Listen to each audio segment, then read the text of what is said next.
Selamat berjumpa kembali saudara-saudari yang mengasihi Tuhan, dikasihi Tuhan Yesus Kristus.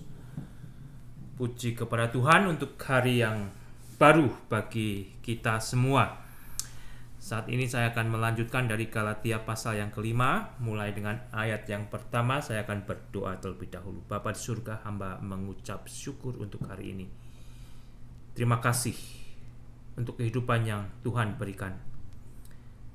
Ajar hamba dan setiap kami orang percaya, agar kami juga boleh menggunakan hari-hari yang Tuhan berikan dengan bijaksana, bahkan untuk memuliakan Tuhan.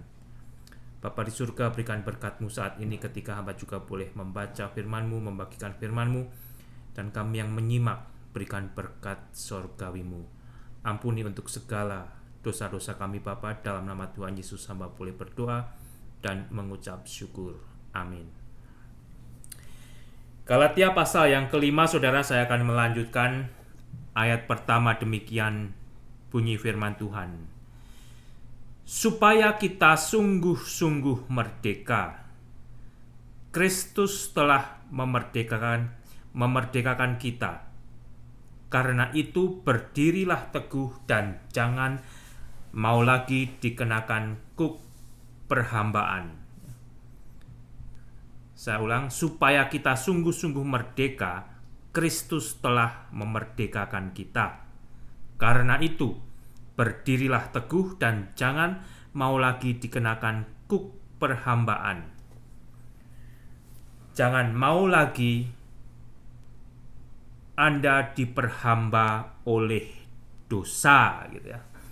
Jangan mau lagi saya diperhamba oleh dosa, karena baik saya dan Anda semua sebagai orang Kristen sudah dimerdekakan oleh Kristus, sudah dibebaskan oleh Kristus melalui iman percaya kita kepada Tuhan Yesus Kristus. Dibebaskan dari apa, saudara? Ketika Anda membaca Galatia pasal 5 ayat yang pertama ini, yang Anda pikirkan, Anda dimerdekakan apanya ya oleh Kristus sebagai orang Kristen? Ya jelas hanya satu, saudara. Dari dosa-dosa Anda. Di dalam Kristus Yesus, Anda sudah dibebaskan dari dosa-dosa Anda. Ketika Anda percaya kepada Tuhan Yesus sebagai Juru Selamat Anda, sebagai Tuhan Anda, Allah yang Anda sembah, Anda dijadikan baru. Ya. Oleh karena itu, biarlah saya juga diingatkan dan Anda juga diingatkan agar kita tidak kembali mau dikenakan kuk perhambaan. Sejujurnya saudara, jadi orang Kristen itu tidak mudah loh ya. Mengikut Tuhan Yesus itu tidak mudah ya. Bahkan mereka yang jadi pendeta, yang jadi hamba Tuhan, yang jadi pastor, penginjil dan sebagainya juga tidak mudah ya.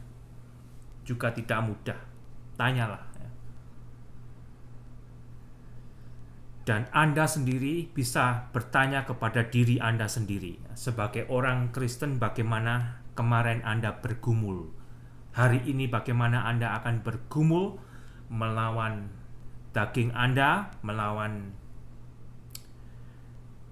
godaan, ya, tantangan yang mau menjerat Anda, yang mau membawa Anda kepada perbudakan dosa. Bahkan sebenarnya, saudara, ada yang di dalam tanda petik itu hamba Tuhan, pendeta, pastor ya. Mereka kalau di gereja melayani kelihatan sangat rohani ya. Tapi di luar daripada jabatan dia sebagai hamba yang rohani, hidupnya dipenuhi dengan dosa. Loh, kok bisa begitu? Ya bisa begitu. Mungkin di negara-negara tertentu masih tabu untuk diberitakan. para hamba Tuhan, pastor, pendeta, penginjil ya, yang hidup ketangkap basah melakukan perbuatan dosa itu ada di negara-negara yang berkembang, yang maju itu masuk surat kabar. Bukan berarti di negara-negara yang tidak atau belum berani dimasukkan surat kabar tidak ada hal yang sama. Tetapi biarlah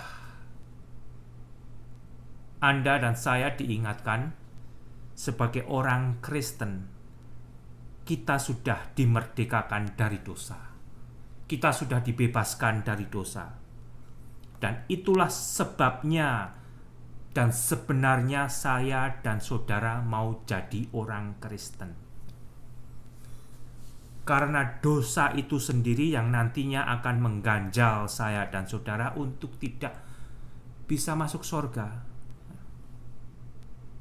Dan di dalam Yesus, Allah telah memberikan Injil-Nya agar manusia diampuni dosanya, dibebaskan dosanya, dimerdekakan dari dosanya, dan dibenarkan Allah, sehingga manusia boleh menerima anugerah kehidupan kekal. Sehingga berhati-hatilah saudara sebagai orang Kristen, saya juga harus berhati-hati ya, agar kita tidak terjebak, agar kita tidak terjerat dan kembali kita mengenakan kepada diri kita sendiri kuk perhambaan. Kembali kita melayani daging kita, kembali kita melayani dosa kita. Meskipun Anda sebagai pendeta tidak diketahui oleh orang lain, Tuhan tahu loh ya. Dan kalau Anda sebagai orang Kristen awam tidak diketahui pendeta Anda juga diketahui oleh Tuhan loh. Kalau Anda masih memberikan diri untuk dikuasai oleh daging dan perbuatan dosa. Dan tentunya di sini saudara, di dalam konteks ini Paulus berkata kepada jemaat Galatia yang sudah menerima Injil Kristus Yesus, yang sudah dimerdekakan oleh Kristus Yesus dari dosa, dari peraturan-peraturan yang mencoba menjeratnya. Ketika mereka percaya menerima Injil Yesus Kristus. Tetapi kembali jemaat di Galatia juga telah diselundupi oleh saudara-saudara palsu yang mengajarkan, yang memerintahkan agar mereka juga mentaati peraturan-peraturan hukum Taurat yang diajarkan oleh Musa. Dan kembali dengan seseorang yang sudah dibebaskan dosanya di dalam Yesus Kristus dan kembali mempraktekkan hukum Taurat, dia bagaikan memperhamba dirinya kembali dengan kuk perhambaan. Karena sekali lagi saya katakan, hukum Taurat itu justru akan membuat manusia terkutuk karena dosanya.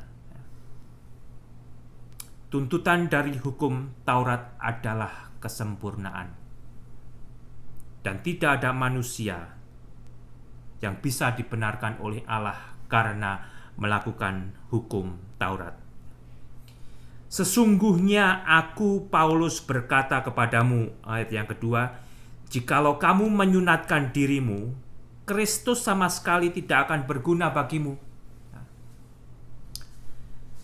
Ada yang berkata kepada jemaat di Galatia, selain kamu percaya kepada Kristus, kamu juga harus disunat menurut adat istiadat yang diajarkan oleh Musa.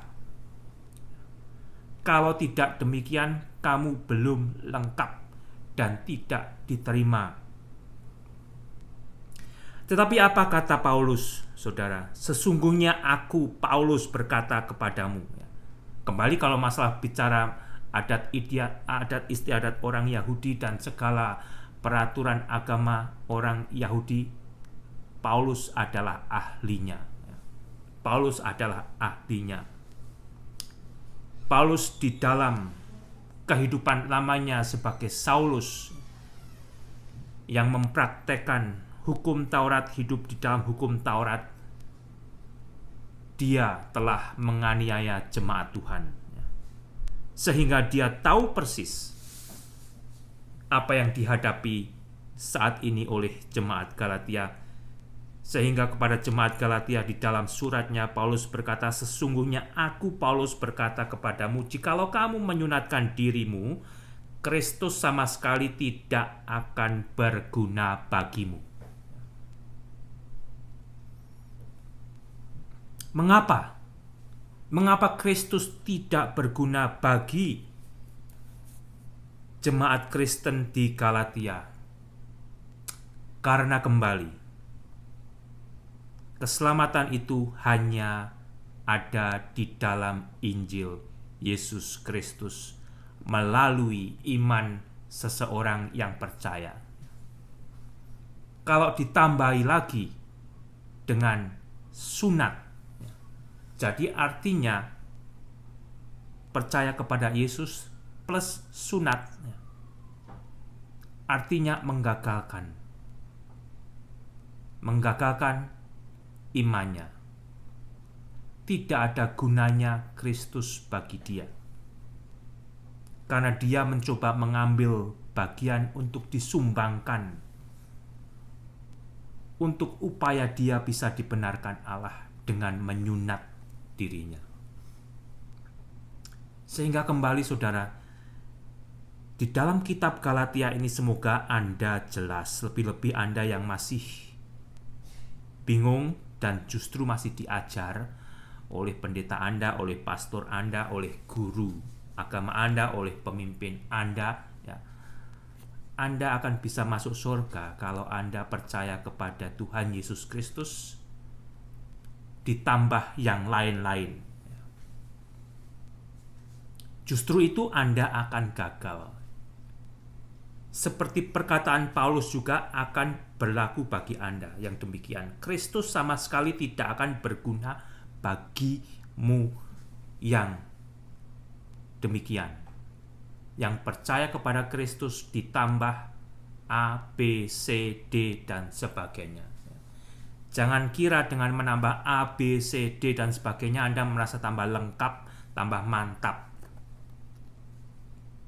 Itu hanya menurut daging Anda, hanya menurut emosi Anda. Anda merasa lebih mantap, ya. Aku telah menjadi anggota gereja ini, ya.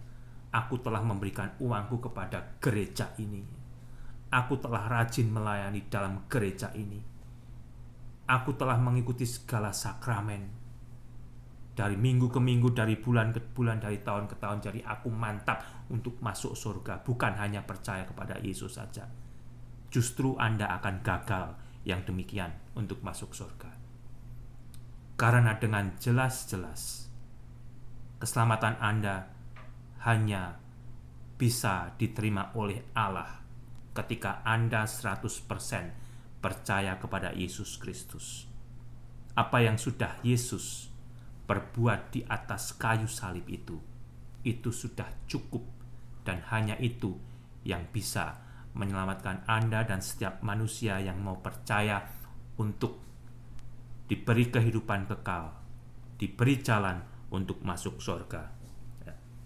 Jadi kalau mau ditambah lagi dengan sunat dan yang lain justru akan menggagalkan surga Anda. Anda nggak percaya? Baca baik-baik, ya. Jangan hanya percaya kepada khotbah seseorang, omongan saya, pengajaran pendeta Anda, pastor Anda yang tidak sesuai dengan Alkitab, ya. Baca Alkitab sebelum Anda tersesat dan setelah Anda kembali bersusah payah, ya.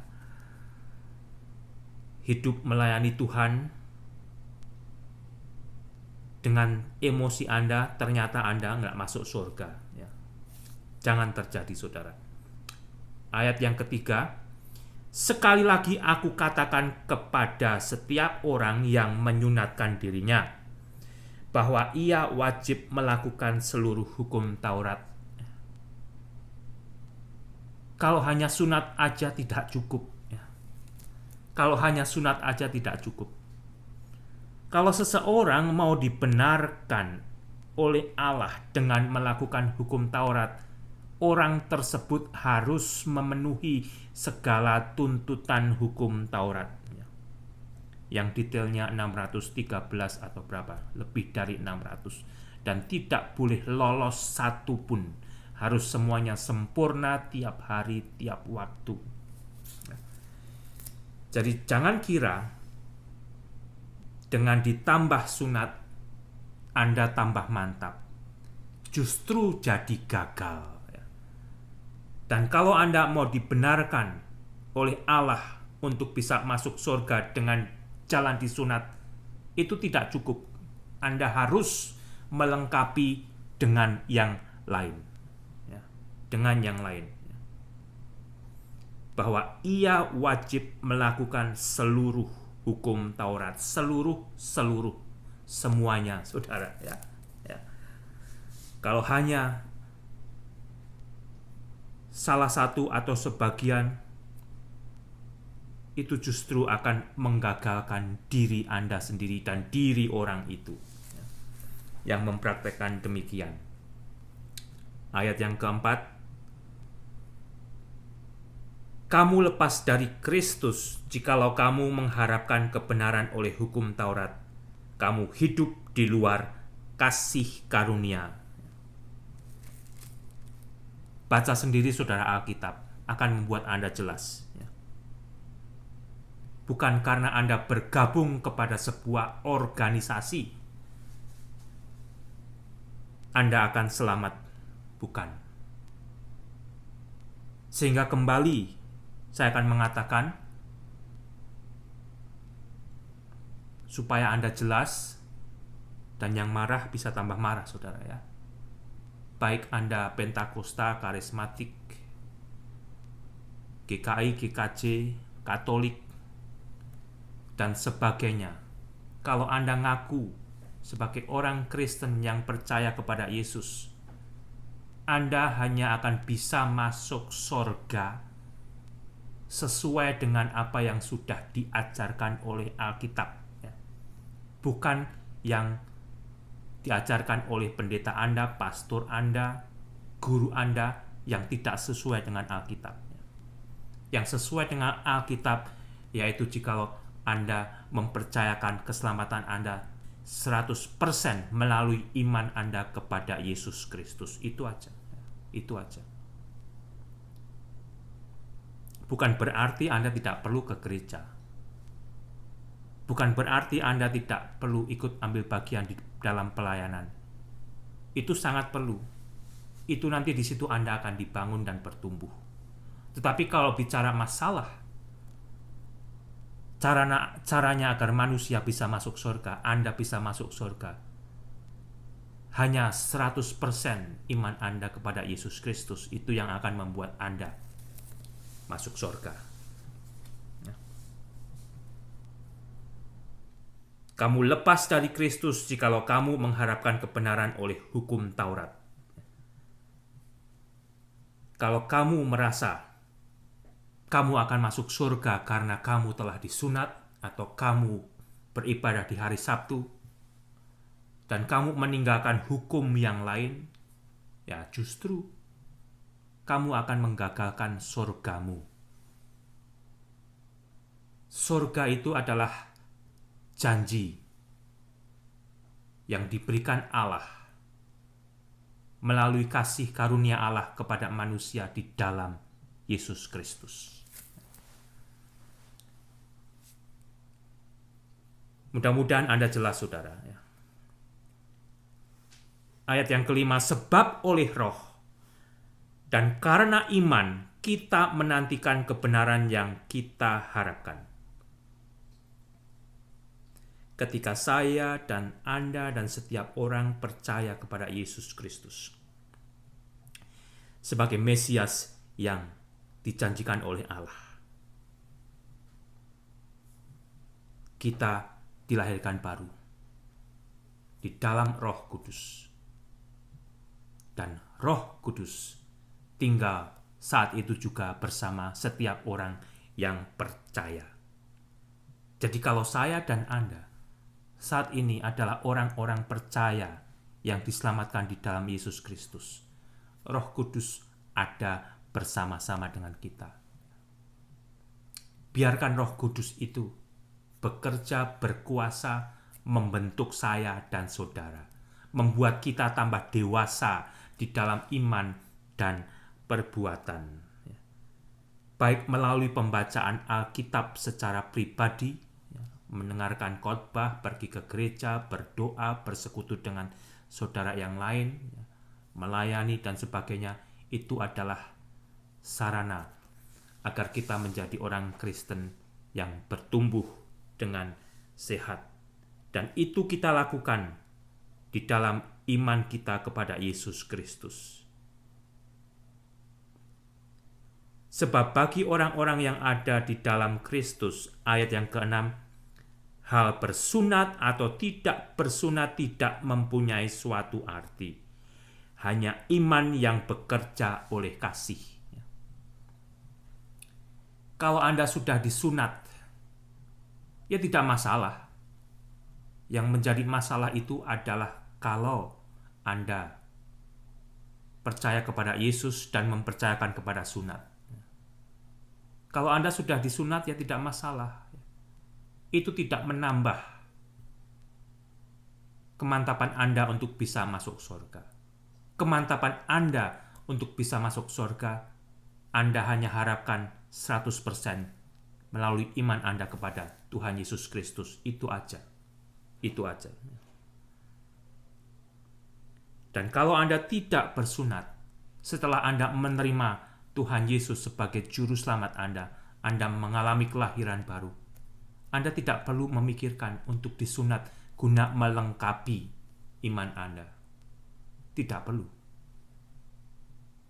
Hanya iman yang bekerja oleh kasih. Anda menerima keselamatan karena kasih Allah kepada manusia. Kasih Allah kepada Anda secara pribadi. Dan di dalam iman, Anda juga akan mengasihi Tuhan yang telah mengasihi Anda dan mengasihi sesama. Dan hidup kita sebagai orang Kristen didasari oleh kasih.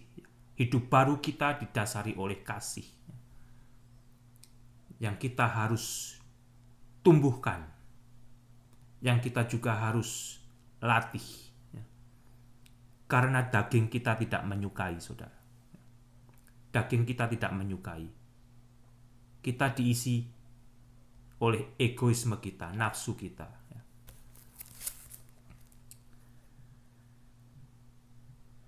Ayat ke-7, dahulu kamu berlomba dengan baik. Dahulu. Siapakah yang menghalang-halangi kamu sehingga kamu tidak menuruti kebenaran lagi?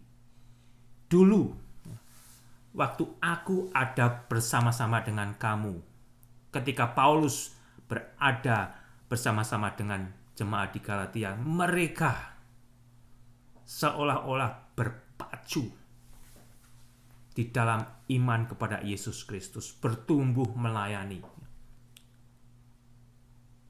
Tetapi sekarang, bagaimana? Apa yang membuat jemaat di Galatia itu terhalang-halangi untuk melanjutkan apa yang sudah mereka alami dan berbalik kepada yang lain? Saudara, ingatlah, Anda dipanggil kembali oleh Yesus Kristus untuk dimerdekakan dari dosa Anda. Dan setelah Anda menjadi Kristen setahun, 2 tahun, 5 tahun, 10 tahun, 30 tahun, 40 tahun, 50 tahun, dan mungkin lebih dari itu, hati-hati. Jangan Anda kembali menjadi orang seperti sewaktu sebelum dimerdekakan oleh Kristus. Hati-hati. Setelah puluhan tahun jadi Kristen, justru kembali Anda menyukai hal-hal yang duniawi, hal-hal yang ditentang oleh pengajaran Alkitab. Banyak macamnya, tidak perlu saya sebutkan. Anda tahu dan Tuhan tahu, itu aja. Kalau Anda benar-benar beriman kepada Tuhan Yesus, dan Anda tahu benar-benar kalau Anda diselamatkan, Anda dimerdekakan dari dosa Anda karena Allah mengasihi Anda akan mengasihi Tuhan Yesus. Dan Tuhan Yesus berkata apa? Kalau Anda mengasihi Tuhan Yesus, saya mengasihi Tuhan Yesus, kita akan melakukan segala perintahnya. Kalau kita saat ini terjerat di dalam dosa, entah itu melalui HP Anda, smartphone Anda, komputer Anda, dan sebagainya, bertobatlah. Jangan dilanjutkan. Jangan dilanjutkan. Ayat ke-8, ajakan untuk tidak menuruti lagi bukan datang dari Dia yang memanggil kamu. Ya. Jangan kira ya, kalau kamu harus disunat, itu datangnya dari Tuhan. Tuhan tidak mengajarkan akan hal tersebut. Ya. Tidak. Sedikit lagi mengkamirkan seluruh adonan. Sedikit lagi mengkamirkan seluruh adonan. Di dalam Alkitab, ragi juga digunakan berbicara sebagai dosa.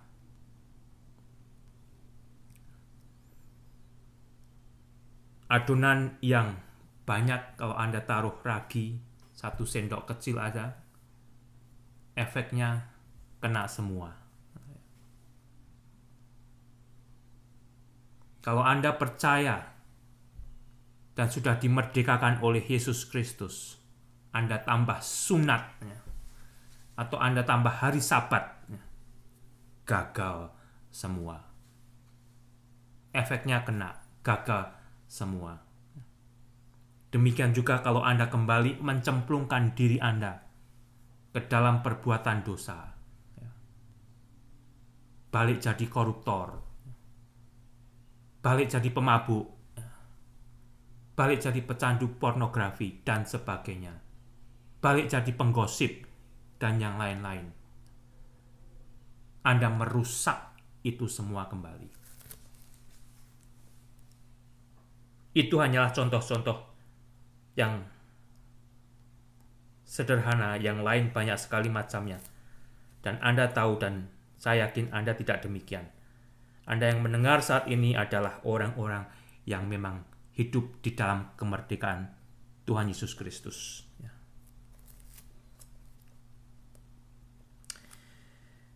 Dalam Tuhan aku yakin tentang kamu bahwa kamu tidak mempunyai pendirian lain daripada pendirian ini. Paulus ingin mendorong dan membangkitkan kembali jemaat di Galatia agar kembali berjalan di dalam kebenaran.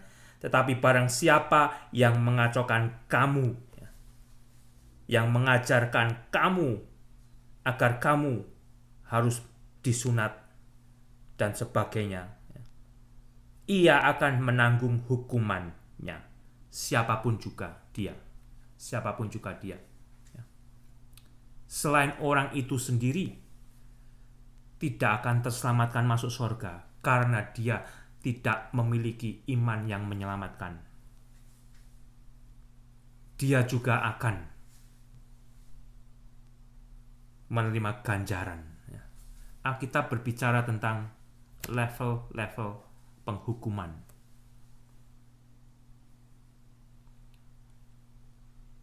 Jadi saudara, berhati-hatilah ya. Jangan mau kembali disesatkan dan akhirnya tersesat. Kalau Anda sudah percaya dan dimerdekakan oleh Yesus Kristus, hiduplah di dalam kemerdekaan tersebut.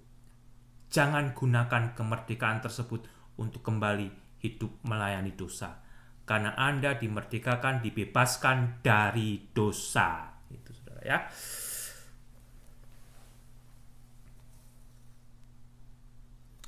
Baiklah mereka yang menghasut kamu itu mengebirikan saja dirinya. Ayat 12 ya.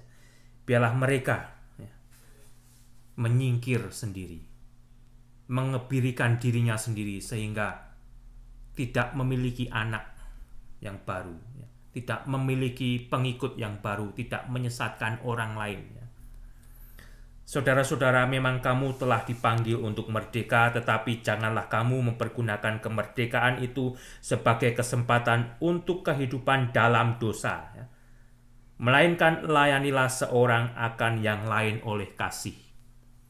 Saya, saudara, dan setiap orang Kristen yang sudah dimerdekakan oleh Tuhan Yesus Kristus, kita dipanggil untuk mempergunakan kemerdekaan kita sebagai kesempatan untuk melayani seorang akan yang lain. Dengan apa, saudara?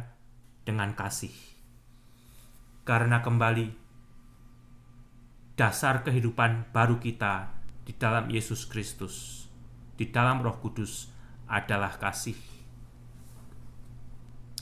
Kasih sering dikhotbahkan, tetapi kasih juga sering tidak dipraktekkan. Justru kasih seringkali dikesampingkan dan ditentang. Buktinya, orang Kristen saling bertengkar. Orang Kristen saling menjelekkan satu dengan yang lain. Orang Kristen yang seharusnya dipanggil untuk membangun, untuk mengasihi satu yang lain, justru menjadi seperti binatang buas yang saling membinasakan, ya, termasuk pendeta. Pendeta di antara pendeta, hamba Tuhan di antara hamba Tuhan, pastor di antara pastor, dan sebagainya. Ada yang justru menjadi seperti binatang buas. Baca baik-baik di ayat ke-15. Tetapi jikalau kamu saling menggigit dan saling menelan, awaslah supaya jangan kamu saling membinasakannya. Hati-hati. Jangan jadi orang Kristen yang sudah dimerdekakan oleh Kristus, justru hidupnya seperti binatang buas. Tidak saling mengasihi seperti yang Tuhan Yesus ajarkan, yang Paulus juga telah ingatkan. Tetapi ada yang saling menggigit, saling menelan, dan saling ingin membinasakan. Kalau itu saya, kalau itu Anda, bertobatlah. Bertobatlah. Memalukan, dan itu berdosa. Tuhan Yesus memberkati.